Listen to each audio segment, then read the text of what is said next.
이번에는 IMHA 케이스 몇 개 한번 보도록 하겠습니다. 가끔 보면 이렇게 이제 케이스가 이게 이제 날 잡아가지고 이렇게 때려 몰려오는 경우가 종종 있긴 하잖아요. CBC 검사 결과가 또 비슷한 진단임에도 불구하고 더 다양한 CBC 패턴을 보이길래 한번 이렇게 이제 카페에도 좀 올려봤습니다. 먼저 한번 카페에 있는 자료들 한번 살펴보시고 또 제가 설명드리는 것을 참고하시면 도움이 되겠습니다. 네, 이렇게 빈혈이 이제 이렇게 내원을 했는데 중등도의 빈혈이 있네요. 그 다음에 HCT가 29.9%, MCV는 레퍼런스 레인지 어퍼리지밋에 가깝기 때문에 뭔가 좀 의미가 있다고 볼 수 있겠죠. 물론 개에서 그렇습니다. 고양이는 이렇게 접근하기 어렵다고 그랬죠. MCH하고 MCHC가 둘 다 낮아져 있습니다. 이런 경우는 조금 이제 의외인데, 보통 이렇게 MCH하고 MCHC가 낮다는 얘기는 보통 이제 적혈구가 중심 창백은 이렇게 직경 반지름으로 봤을 때 한 3분의 1 정도가 되거든요. 근데 이제 이렇게 MCH하고 MCHC가 낮아졌다는 얘기는 뭐냐면 중심 창백이 좀 넓어졌다 이런 의미가 됩니다. 또는 어떤 경우도 있을 수가 있냐면 헤모글로빈의 양은 이제 변함이 없잖아요. 헤모글로빈 양은 변함이 없는데 어떤 원인에 의해서 용종만 커진 경우에도 이렇게 비슷하게 나타날 수도 있습니다. 뭐 이런 경우는 나트륨의 농도가 너무 높다든지 아니면은 바로 검사하지 못하고 좀 지연된 경우, 이런 경우는 이제 랩에 샘플을 의뢰하는 경우에 뭐 이런 경우가 좀 나타날 수가 있습니다. 시간이 오래 진행되는 경우에는 적혈구들이 그 세포 외액이 세포 내로 들어오는 것을 이제 막아주는 ATP가 필요한 이런 펌프 작용이 점점 이제 쇠퇴해지기 때문에 적혈구들이 시간이 지나면 스웰링이 돼버리거든요. 헤모글로빈의 양은 그대로인데 용적이 커지기 때문에 이렇게 MCH하고 MCHC가 좀 낮아지는 경우가 생길 수 있기는 합니다. 근데 뭐 그럴 가능성도 좀 있기는 하고요. 참고로 이제 재생성 빈혈이 있어가지고 재생이 이제 활발한 경우에는 MCH는 뭐 그대로 있거나 좀 높을 수도 있지만 MCHC는 보통 레퍼런스 레인지 안에 들어오긴 하거든요. 물론 MCHC가 좀 낮아지는 경우도 있을 수는 있긴 합니다. 그런 경우하고는 좀 달라요. 물론 진단이 이제 크게 이제 의미가 있는 건 아닌데, 그래서 제가 생각하는 것은 아마 이제 랩에 의뢰된 치료이기 때문에 좀 검사하기까지 시간이 좀 지연이 됐기 때문에 적혈구들이 스웰링이 돼가지고 볼륨이 커져서 이렇게 된 게 아닌가 하는 의구심이 좀 드네요. 이 환자 여기 이제 히스토그램을 보시면은 그 히스토그램이 이제 셀 파퓰레이션을 평가하는데 뭐 단편적이긴 해도 좀 도움이 되긴 합니다. 보통은 한 90%, 95% 정도가 이 범위 안에 들어오게 되는데 지금 보면 이제 작은 적혈구들도 상당히 많잖아요. 그러니까 이 환자가 원래는 MCV가 꽤 낮았던 환자인데 어쨌거나 재생이 돼가지고 좀 증가된 걸로 좀 보이기는 합니다. 이쪽에 좀 큰 적혈구들이 증가되긴 했는데, 그러나 이제 MCH하고 MCHC가 낮은 것을 고려했을 땐 전체적으로 이 볼륨이 약간 라이트 시프트된 경향이 있지 않은가 이렇게 좀 보고 있습니다. 이 환자의 원래 MCV를 볼 수 있다면, 뭐 원래 MCV라는 거는 이제 뭐냐면 혹시 건강할 때 또는 건강검진 때는 뭐 백신 부스팅 이럴 때 와서 CBC 검사 결과가 있다면 한번 참고해 보시면 도움이 되긴 하겠죠. 물론 최종 진단에 그렇게 크게 중요한 부분은 아니지만 되게 낮아져 있으니까 또 해석을 하려고 하면 이런 식의 접근을 할 수가 있다는 거고요. RDW는 증가가 되었습니다. RDW는 이제 자주 설명은 드리지만 이렇게 민감도 높은 건 아니에요. 한 60% 정도 수준에서의 요 값이기 때문에 SD가 좀 더 이렇게 SD가 한 20% 정도 수준이기 때문에 SD가 좀 더 RDW SD가 좀 더 민감도 높긴 하지만 레퍼런스 레인지가 정해져 있지는 않아 가지고 우리가 임상에서 활용하는 데는 아직은 좀 시기상조입니다. 세망적혈구는 상당히 많이 증가가 됐습니다. 3% 정도로 증가가 됐고 그래도 활발하게 재생되고 있고요. IRF를 보시면 IRF가 유의미하게 증가된 것을 볼 수 있습니다. 활발하게 재생이 되고 있다는 얘기죠. 지금 보면 HFR도 거의 21% 그러면서 MFR, LFR 이런 순으로 나가게 되는데 요 두 개의 값을 합친 게 IRF라고 그랬죠. IRF가 보통 한 20-30% 정도, 20-30% 정도가 되게 이제 건강한 수준 또는 이제 재생이 쉬고 있는 수준에서 나타날 수 있는 수치인데 그 이상 증가됐다 그러면 활발한 재생이 진행됐다 이렇게 볼 수 있고 여기에 보시면 요 정도가 LFR, 요 정도가 MFR, 요게 HFR 정도 됩니다. 네. 만약에 이제 이 환자를 연속으로 검사하게 된다. 그리고 계속해서 이 IRF하고 LFR, MFR, HFR이 이제 검사가 제공이 된다 이런 경우에는 요 HFR하고 MFR이 계속 높게 유지되는가 그렇지 않은가가 중요한 거예요. 만약에 요 값이 세망적혈구 절대치는 유의미하게 좀 높아졌다 하더라도 요 값이 줄어드는 것은 이게 뭐냐면 재생이 활발하게 되다가 뭔가 컨디션이 안 좋아져서 재생이 약간 억제되는 상황으로 저하되는 상황으로 들어간 것이다 이렇게 판단할 수 있기 때문에 뭐 이런 환자들은 또 연속해서 볼 때 환자 병태의 어떤 프로그레션을 보는데도 도움이 될 수 있습니다.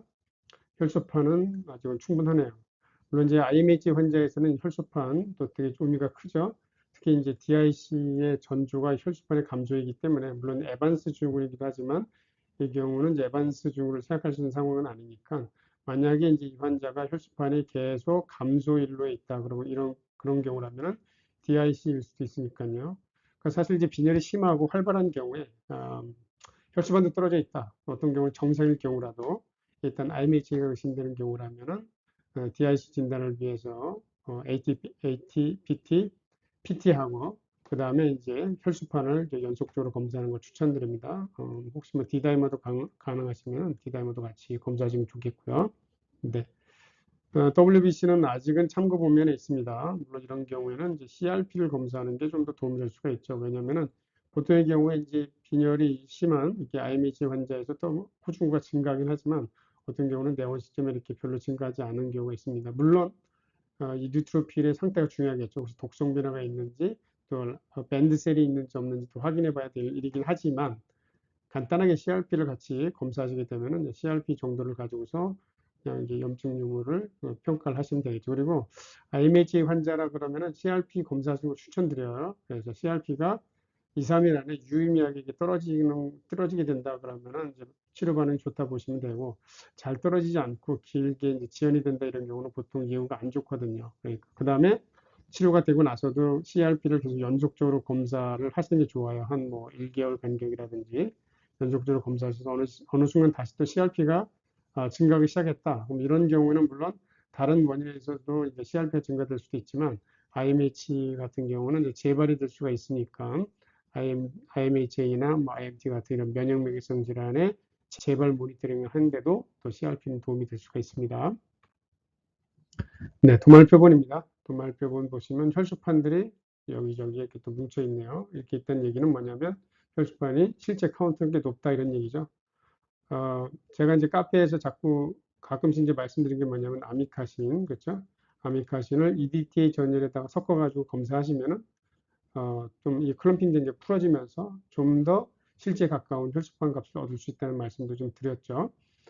자, 전형적인 그 개 적혈구 대비 이렇게 중심 창백이 없으면서 약간 농축된 뭐냐면은 비슷한 염색성으로 염색이 되긴 했지만 좀 더 이렇게 그렇죠 농축이 돼서 진하게 염색되는 또 다이아메터도 작은 이런 부정적혈구라고 판단할 만한 세포들이 많이 증가가 됐습니다. 대충 봤을 때도 거의 한 3, 40% 이상은 증가된 걸로 보이네요. 그렇죠?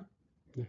고양이의 경우라면 뭐 FLB라든지 마이코플라즈마 이런 것을 이제 같이 검사해야 되겠지만 개의 경우라면 이제 그런 경우는 좀 그렇죠. 체크해 보셔야 될 것이 뭐 개에서는 인펙셔스한 걸로는 그렇게 많지는 않네요. 그렇죠. 네, 일단 다만 이제 개에서는 위내에 또 어, 아연을 함유한 금속 물질이 있는 경우라면 또 아연 중독에 의해서도 비슷한 상황이 생길 수 있으니까요. 특히 아연 중독인 경우에 이 구상적 혈구가 보이는 경우가 꽤 있을 수가 있습니다.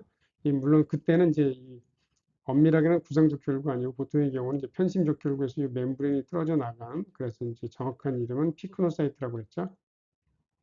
피크노사이트일 수도 있기 때문에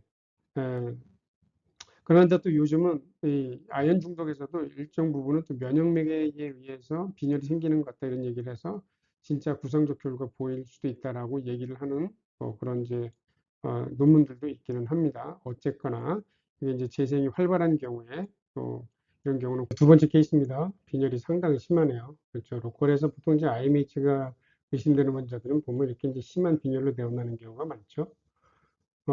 자, 여기서 이제 MCV는 73.1 fem토리터 레퍼런스 레인지의 어퍼 리밋에 가깝네요. 좀 전 케이스하고 비슷합니다.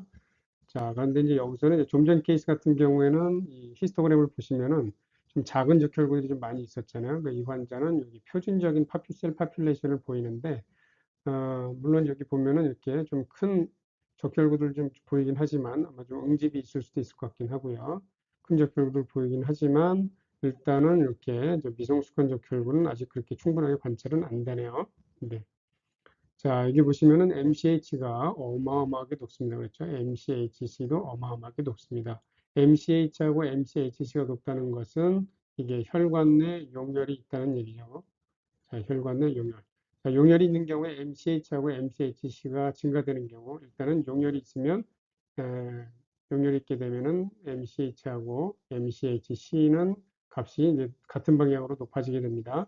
MCHC는 간단하게 헤모글로빈을 RBC 숫자로 나눈 값이고, MCHC는 헤모글로빈을 HCT로 나눈 값이죠. 자, 이제 헤모글로빈의 농도인데, 자, 검사 원리를 간단하게 설명을 드리자면은, 보통 이제 장비에서는 RBC를 카운트한 다음에 적혈구를 이렇게 용혈시켜가지고, 적혈구에서 나온 이 헤모글로빈, 그렇죠? 이게 이제 헤모글로빈 수프가 될 텐데, 헤모글로빈의 농도를 구하게 되겠죠. 자, 그런데 이제 베스큘러 헤몰리시스가 있는 경우에는 이렇게 적혈구를 카운트하고 용혈시키기 전에 이미 프리 헤모글로빈이 존재하게 되잖아요. 그러니까 이제 어떻게 되냐면 적혈구에서 나온 헤모글로빈하고 이 프리 헤모글로빈하고 이렇게 이제 같이 측정이 되겠죠. 장비는 이 두 가지를 구별하지 못하기 때문에 그렇죠. RBC하고 HC 때는 안 깨진 적혈구만 가지고서 이제 산출하게 되는데 헤모글로빈은 그렇지 않잖아요. 그러다 보니까 헤모글로빈이 이제 비정상적으로 높아져 가지고 이런 값이 나오게 됩니다. 보통은. 그러니까 이제 MCH하고 MCHC가 높아졌다 그러면 아, 용혈이 있구나. 물론 이제 어떤 경우는 이제 샘플을 핸들링 하다가도 용혈이 될 수 있고 아니면은 뭐 고지혈증 어떤 원인에 의해서 이제 고지혈증 있는 경우에도 인비트로 헤말리시스가 잘 일어날 수가 있잖아요. 그런 경우도 MCH하고 MCHC가 높아질 수 있기 때문에 절대적으로 이 값을 이제 우리가 이제 의존할 수는 없습니다만 이렇게 너무 무지막지하게 증가한 경우라면 일단은 병적인 용해를 생각하시는 게 우선순위가 되겠죠. 뭐 이런 경우에 이제 당연히 그 다음에 이제 뭐 빌리루빈도 혈중에서 이제 당연히 높아질 수가 있긴 하겠죠. 네. 헤모글로빈이 있다고 해서 바로 빌리루빈이 높아지는 경우는 아니고 이것이 이제 비장에서 매크로파지에서 처리가 되면서 철분은 재활용이 되고 이제 그 생선으로 치면 이제 가시에 해당하는 이제 빌리루빈이 나오게 되는데 빌리루빈이 증가될 수도 있습니다. 참고로 이제 그 IMHA인 경우에는 뭐 혈관 내 용혈, 인트라베스큘라 용혈만 있는 경우도 있고 어떤 경우는 엑스트라베스큘라 헤몰리시스 주로 이제 간 비장에서 용혈이 되는 게 같이 있는 경우도 있고 어떤 경우는 이제 혈관 외 용혈만 있기도 하고 좀 패턴이 좀 다양하죠. RDW는 일단은 오류 패턴이 나타났습니다. 보통 이런 경우에는 RDW 값이 매우 높기 때문에 그런 거예요. 아마 응집도 있기 때문에 이런 큰 적혈구들이 증가된 게 아닌가 생각됩니다. 왜냐하면 세망 적혈구가 뭐 유의미하게 증가된 건 아니잖아요, 그렇죠? 그러니까 아마 응집수가 있는 걸로 좀 생각은 되고 체열했을 때 튜브 안에서 관찰되지 않았을까 싶습니다. 자, RF하고 뭐 MF나 HFR은 뭐 정상적인 범위 내에 있습니다. 물론 세망적혈구 수치가 너무 낮기 때문에 이런 경우에 측정 값에 대한 신뢰도 좀 떨어져 가지고 레티큘로사이트가 너무 낮은 경우에는 이 값에 대해서 너무 진지하게 접근하지 않는 것을 추천드립니다.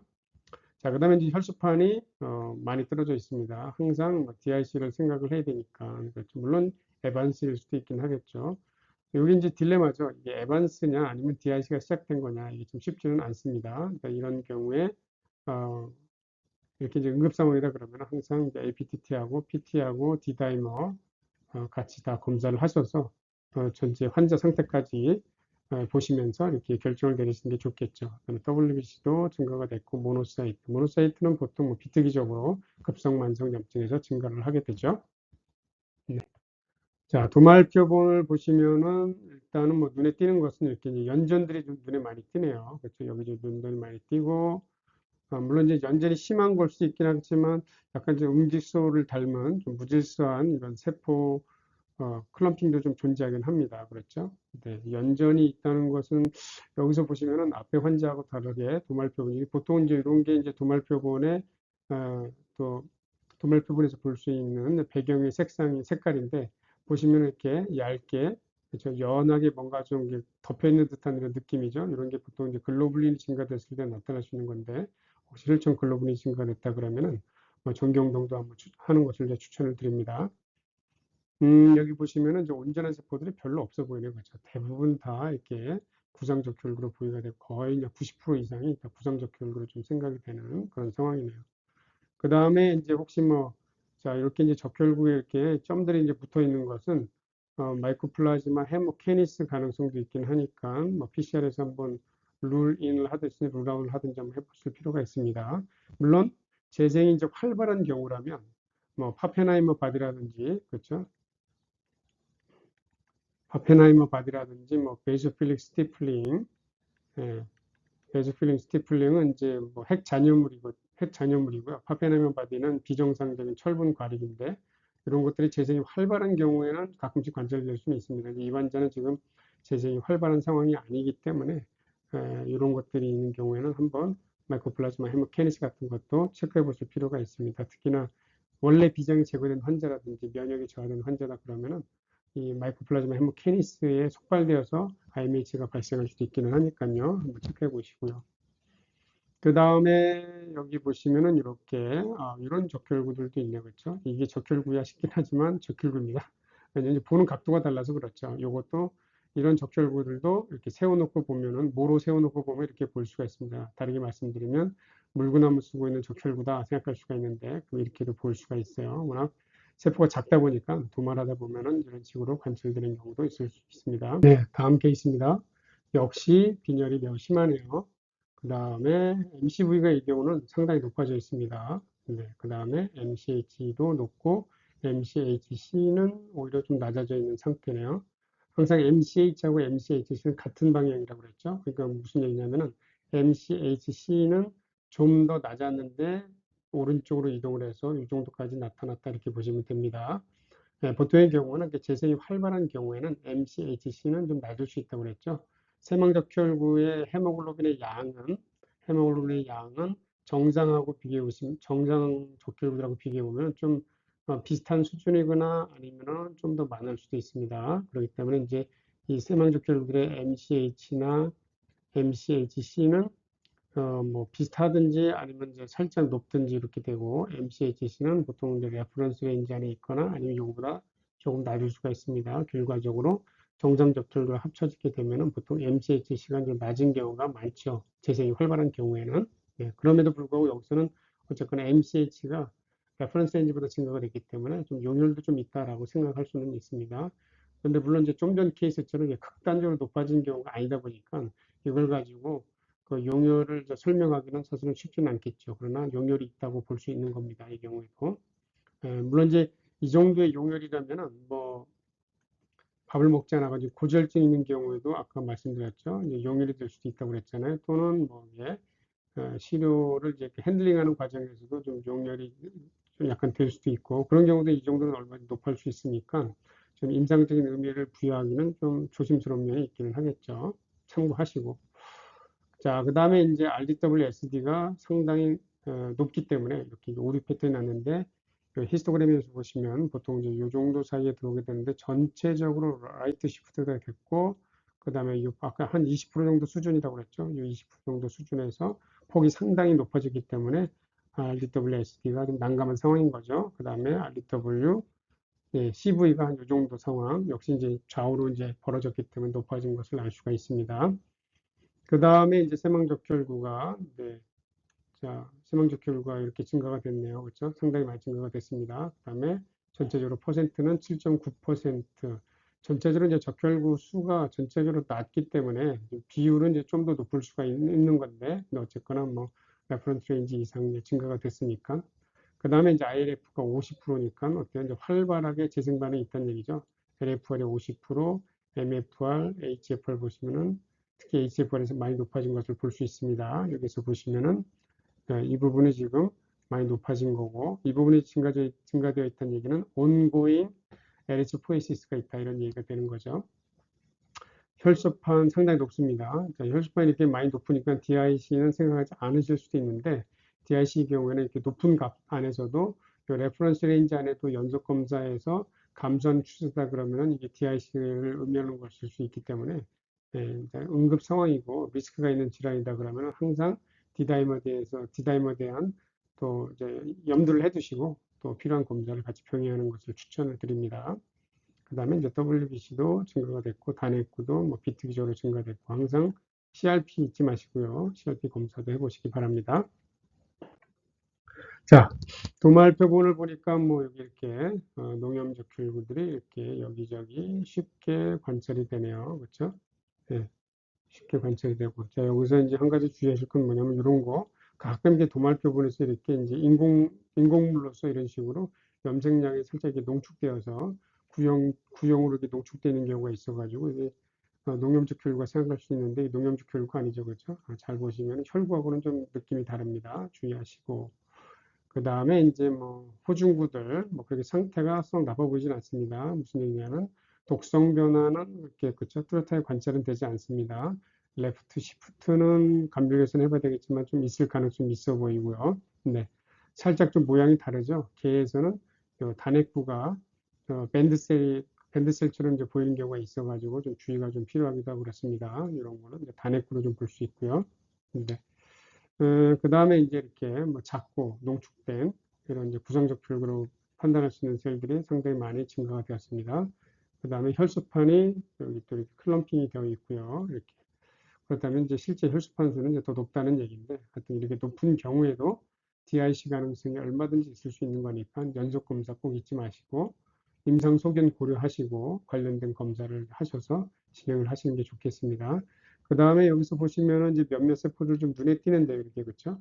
네, 뭔가 좀 다르죠? 네, 특히 이제 중심 창백도 경계가 매우 크리스프합니다. 그렇죠? 경계가 뚜렷하고 이런 걸 우리가 토로사이트라고 하잖아요. 토로사이트. 자, 이런 토로사이트가 있다는 얘기는 지금 이제 고정액을 교체할 타이밍이 됐다라는 겁니다. 고정액도 갈아주시고요. 그 다음에 공기 건조도 충분히 하시고 뭐 이런 것들 다 지금 그런 건조와 고정 과정에서 생긴 문제라고 보시면 되겠습니다. 이렇게 이런 거 여기 물펑을 아티팩트라고 하잖아요. 그렇죠? 이런 것들 여기도 마찬가지입니다. 경계가 되게 뚜렷하죠. 이런 거. 네. 해석할 때 주의가 필요하죠. 네.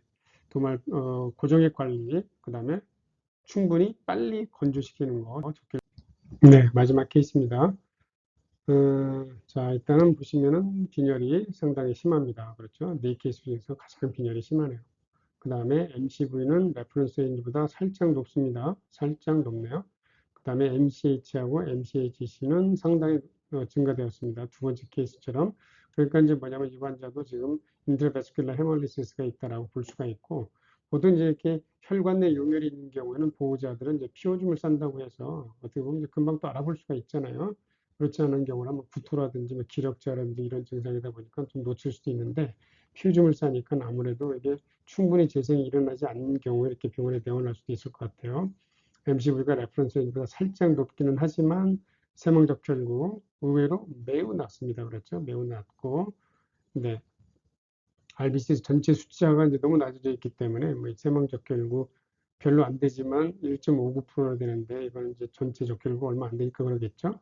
IRF도 아직은 뭐 시동 전인 것을 볼 수가 있습니다. 혈소판은 41,000개.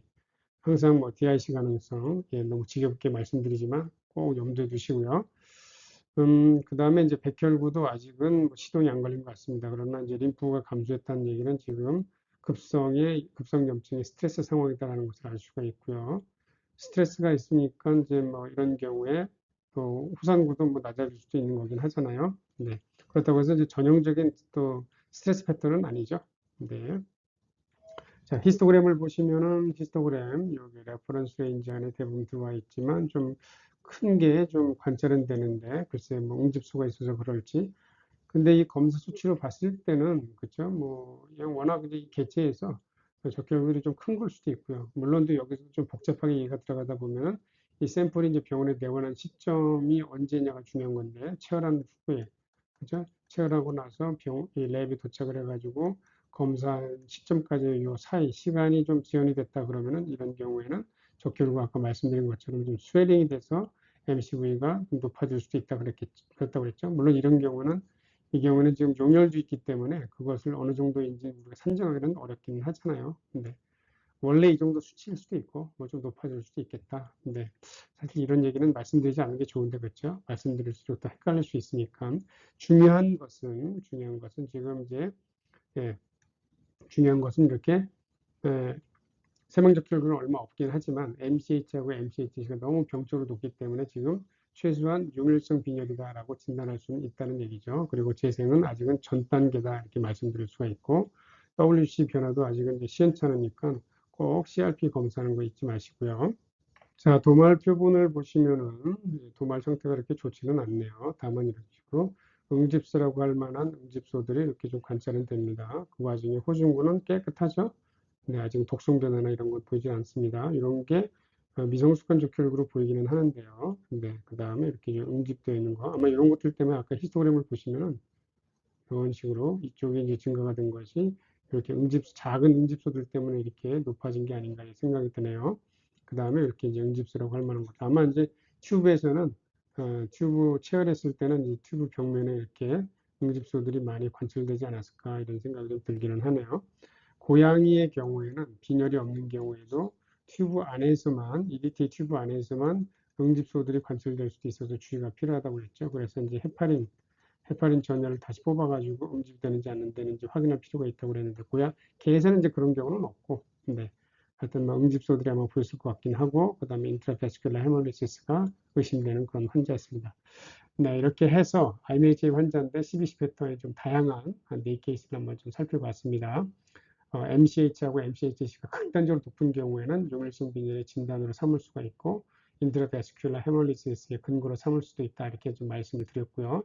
그 다음에 이제 4케이스 보시면 아시겠지만 재생 여부를 평가하는데 MCV가 그렇게 도움이 되지 않을 수도 있다는 얘기죠. 그래서 항상 미성숙한 적혈구 판단하는 게 추천이 된다 이렇게 말씀드렸고 고양이에서는 더더욱 그렇다고 그랬죠. 고양이에서는 재생이 없어도 MCV가 높은 경우가 많기 때문에 고양이에서는 절대적으로 미성숙한 적혈구가 있는지 없는지 확인하는 게 필요하고 거기다 이제 IRF까지 있으면 더 좋고요. 그래도 이제 개에서는 연속해서 검사할 때 MCV가 증가한다, 또 히스토그램이 라이프트 시프트가 돼버린다, 그러면은 그런 경우에도 재생성이 있다라고 판단할 수 있는 근거는 됩니다. 네. 최근에 이제 제가 올려드린 강의도 많이 있으니까요. 한번 참고해 보시고요. 진단에 도움이 되시면 좋겠네요. 고맙습니다.